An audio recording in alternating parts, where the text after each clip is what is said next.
dedicated to the supernatural, the unusual, and the unknown. Come with me, my friend. We shall descend to the world of the unknown and forbidden, down to the depths where the veil of time is lifted and the supernatural reigns as king. Come with me and listen to the tale of Out of the Sky.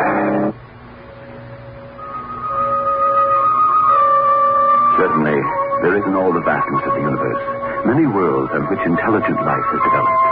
Watch the sky on a clear night, and there you will see flickering in the darkness of Earth's night 1,000 suns stronger than ours, and the satellites of these suns will be invisible to us. And the fraction of the universe we see will seem immense, and we will be awed.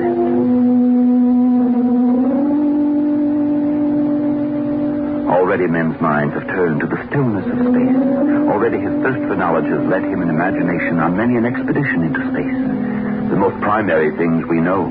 But there remains a world, a universe of things we don't know. And if there is life in other worlds, how advanced is it? How much farther have they progressed than have we? Why would it not be possible for them to learn the secret of space travel long before we were even close to the answer? I wonder who that can be. I'll get it. Yes? Well, that's strange.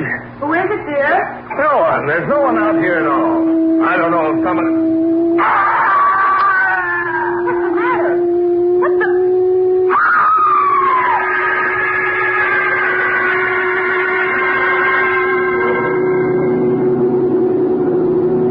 That's your safety belt.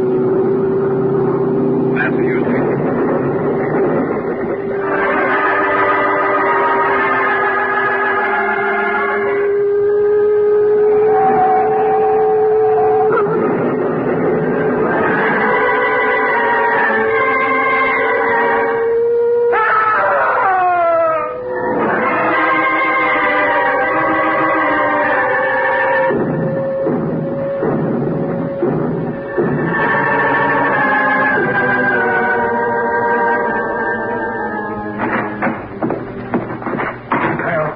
Here's the last of those reports, Jeff. I can't understand it, Tom.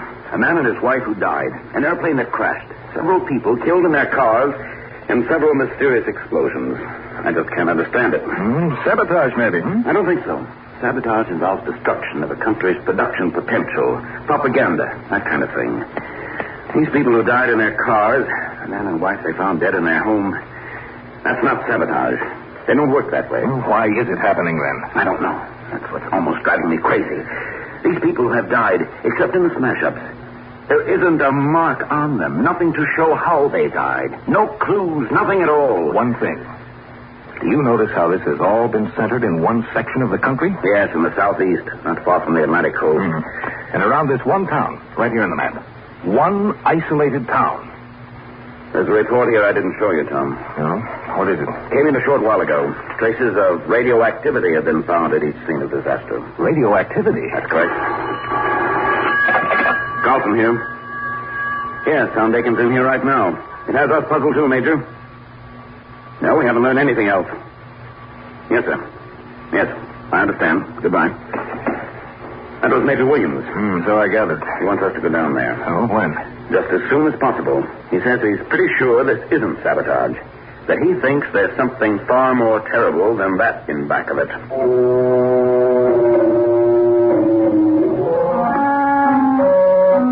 Tom Dakin and I got reservations on the first plane out. For reasons of security, after the first few reports, a censorship had been placed on any further news from the disaster area. We landed at one of the southeastern coastal cities and took a train the rest of the way.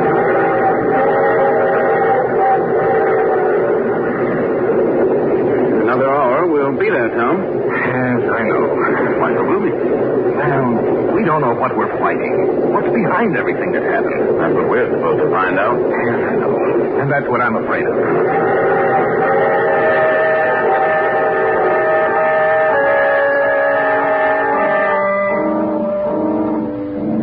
As soon as we reached the town, we got in touch with the local authorities.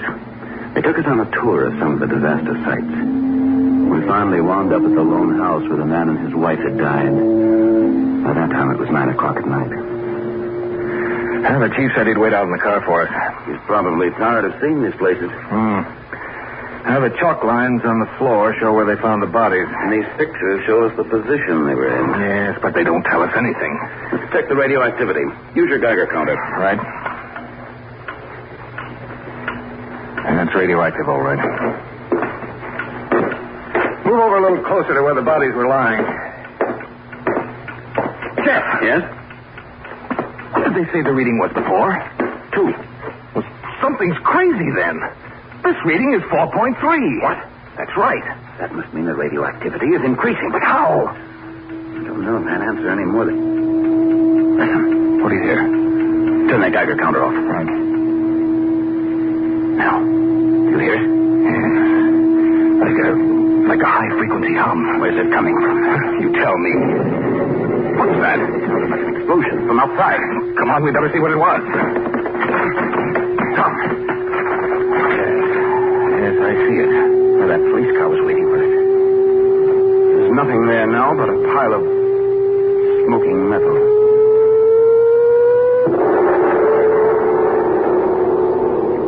We'll return to the tale of Out of the Sky in just a moment.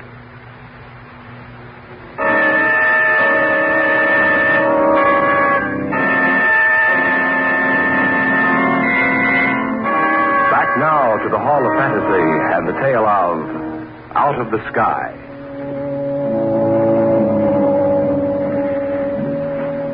Tom Dakin and I had been inspecting the house of the couple that had mysteriously been killed. Outside, a car waited for us. Suddenly, we had heard a strange humming sound of a high frequency. And then we had heard the explosion outside.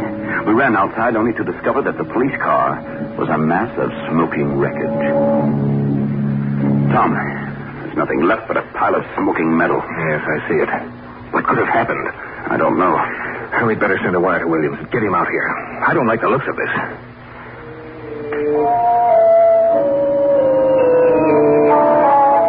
We got back to the hotel as soon as we could. We decided to call Williams when we got there, but upon arrival we discovered that Williams had sent us a wire saying he would join us just as soon as possible. He came in on the noon train the following day. Well, there he is, Jeff. Let's go meet him. Right. Oh, he sees us. Worried. Good to see you, Carlson. Dakin, anything wrong, sir? Let's get out of here. I'll tell you then.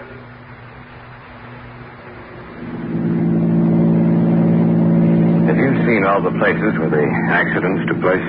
All of them. There's something strange about that, Major. What do you mean? You must mean the radioactivity, Tom. That's right. Major, those early reports mentioned radioactivity. Yes, I know. The original reading was less than 2. Now it's 4.3. What? That's right. And I might as well tell you what I know. We've received a report from an airline pilot about a strange ship. Oh? Yes, that's right. According to what he said, it didn't look like anything he'd ever seen before.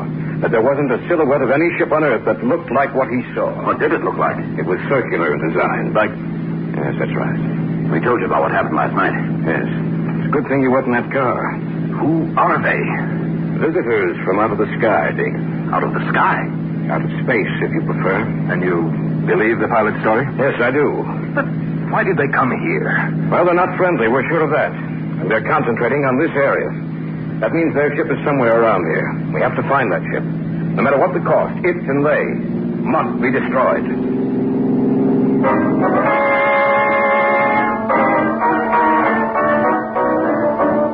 Late afternoon, a battalion of troops had moved into the area.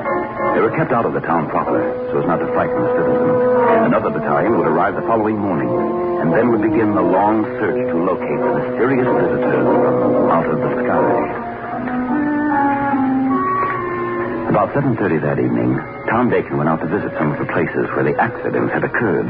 They had set up camp with the troops on the edge of town. It was 9 o'clock when he returned.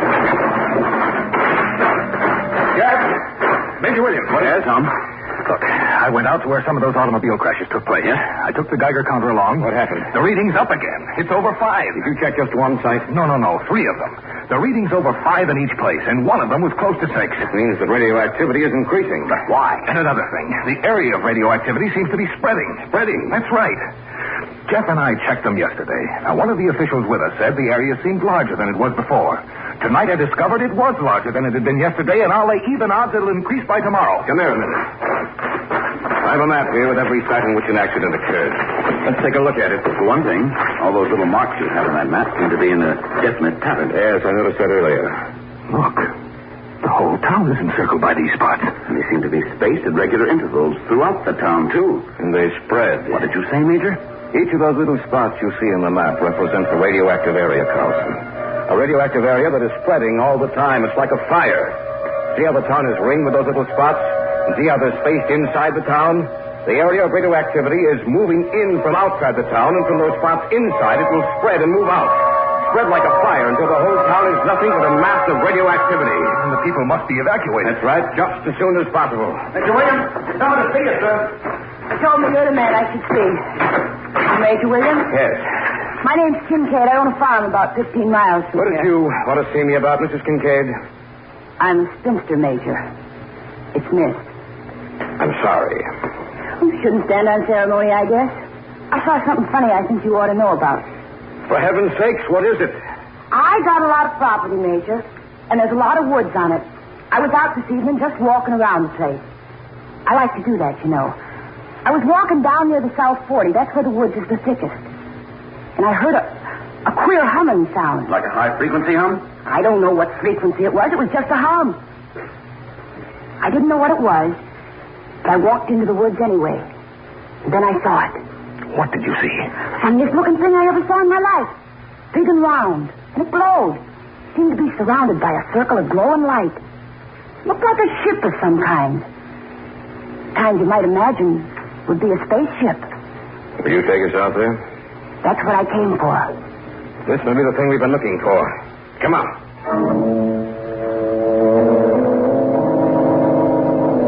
We took a jeep. The four of us drove through the night to Miss Kincaid's farm. Even she was silent as we drove out there. And the thought uppermost in our minds was, what would we find out there?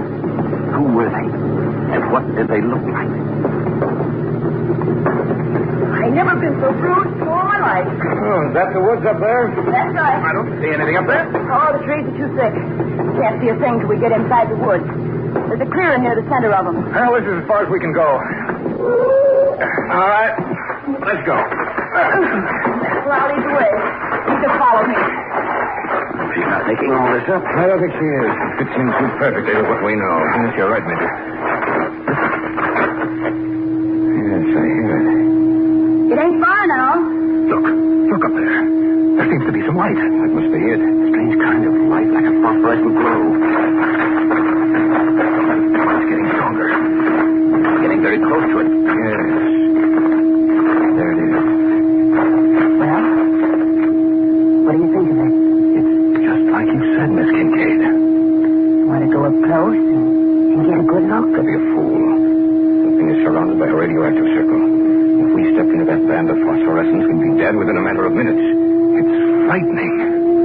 Sitting there, something completely alien to this world. Not only alien to this world, Dakin, but bent on its destruction.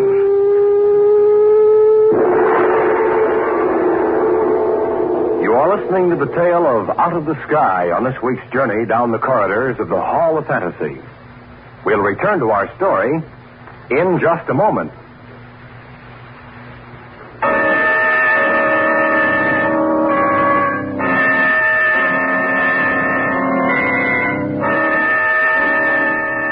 And now, back to our story. An original tale of fantasy featuring Everett Clark and Carl Grayson entitled Out of the Sky. The four of us stood there at the edge of the clearing. Before us loomed a circular disc, surrounded by a band of eerie luminescence. Put the Geiger counter on, Tom. Right, Major. I'll move a little closer. Don't go any farther, Tom. No, I won't. There's no danger. Look, I'll walk right into it. Stop, don't go in there. There's no danger. Stop it! Wait a minute. Look. There's no danger. Not to me. You see what's happening? The sight that frightens you? We're far ahead of you, old friend. I was sent here To discover how progressed you Earthmen were, and I find that you are barbarians. I am supposed to return to my planet and report on what I have found. Now I discover that I alone can conquer you. I can even assume your shapes. Prepare to meet your doom, Earthmen.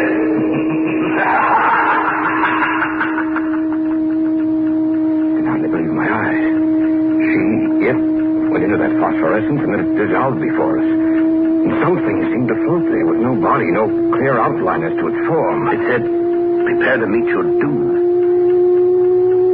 Listen. Quickly. Get back as far as you can. Are you all right, Tom? I'm coming. All right, drop down on the ground. And don't pray that we're far enough away.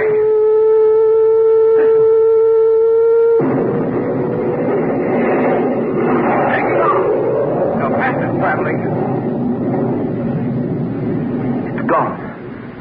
No. I don't believe it's gone. I believe that it will land somewhere close by here. Look. The phosphorescent glow is gone. The minute the ship took off, it disappeared. And I'm willing to stake my life on the fact that all the places that showed increasing signs of radioactivity are completely safe now. There should be no signs of it until that ship returns. And it will return. Believe me, it will.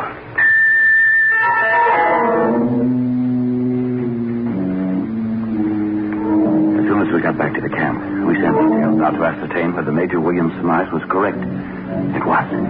Every place which had shown traces of radioactivity had lost it. For the moment, we were safe. Do you think it's gone back to wherever it came from, Major? I don't. Then you think it will strike again? Somewhere else? Not somewhere else, Carlson.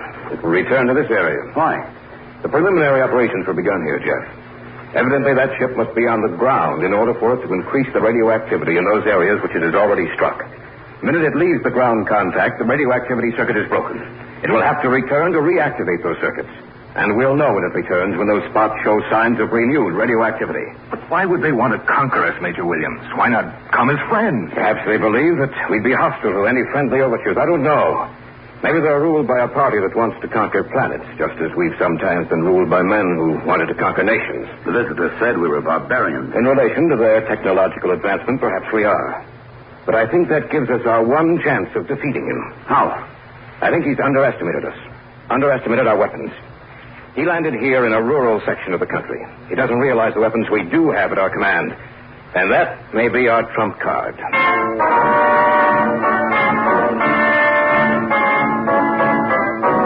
Major Williams sent out a rush order for new troops, as many as possible. By noon the next day, an airlift was set up. Every few minutes saw the arrival of new planes pouring out their cargoes of men and equipment. Special guards were placed at each one of the points where radioactivity had been spotted, with orders that if one of them should show signs of renewed radioactivity, the guard was to contact the command post at once.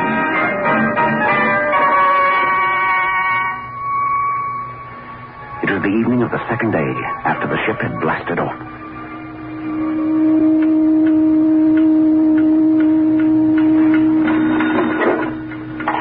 Carlson here.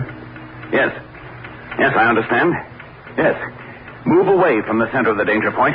That's right. The ship has returned? Yes. You'd better get the area commanders ready. That's what I'm going to do. Major Williams, to all area commanders, put Plan A into operation. The first sight of the ship, notify me, then the air command. They know what to do.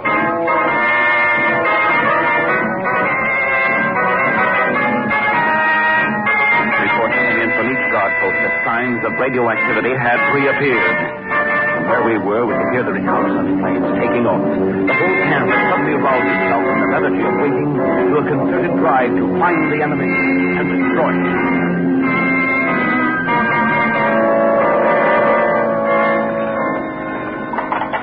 Carlson here. You have? Where? Yes, I have it. Get in touch with Air Command right away. They found it. Where? You'd never believe it. The ship has returned to that cleared area in the woods. Probably thought we never looked there. Let's get up there. We've got to make sure our men are back far enough. What we're going to drop is the most powerful weapon in the world.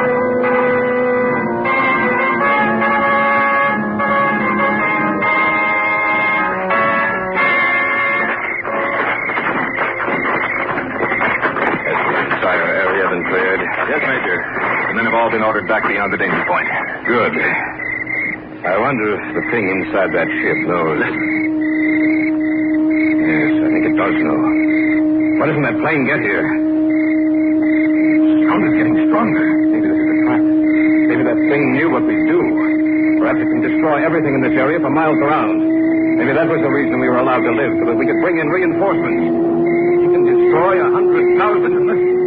I hear the plane. We only get here in time. What if it blasts off? Then we've lost. The first and only battle we'll be allowed to have. They've dropped the bomb. Duck down.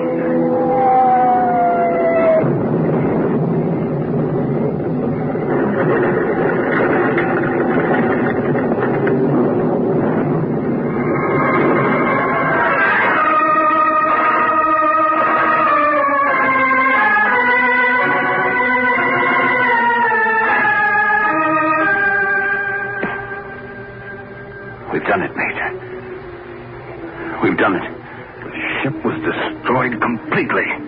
I believe that the bomb was dropped just in time. A few seconds longer, and all of us in this area would have been destroyed. He said that they were waiting for his report. If he doesn't return, will they come looking for him? Perhaps. Then again, they may think that we're stronger than they are. Who can tell what will happen? Perhaps the future may bring other visitors, and they may be friendly. Then again, they may be our enemies. We can't tell what will come from out of the sky.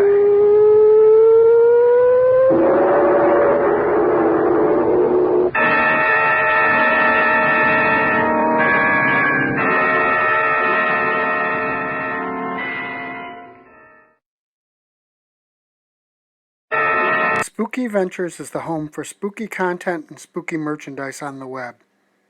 Check it out today at spookyventures.com. And remember, always keep it spooky.